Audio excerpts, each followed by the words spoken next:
હવામાન વિભાગની આગાહી બાદ વરસાદ જોવા મળ્યો હતો, જ્યાં સરહદી વિસ્તારમાં પવન સાથે કરા સાથે વરસાદ જોવા મળ્યો છે। સુઈગામ તાલુકાના અનેક વિસ્તારોમાં વરસાદ જોવા મળ્યો હતો, ત્યારે ખેડૂતોને મોઢે આવેલો કોળિયો છીનવાઈ ગયો છે, જ્યાં બાજરી, જુવાર, દિવેલા સહિતના પાકોને નુકસાન થયું છે।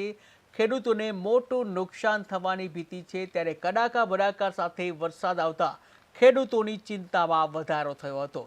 હવામાન વિભાગ દ્વારા 3 દિવસ કમોસમી વરસાદની આગાહી વચ્ચે ગત રાત્રિએ વરસાદ વરસ્યો હતો।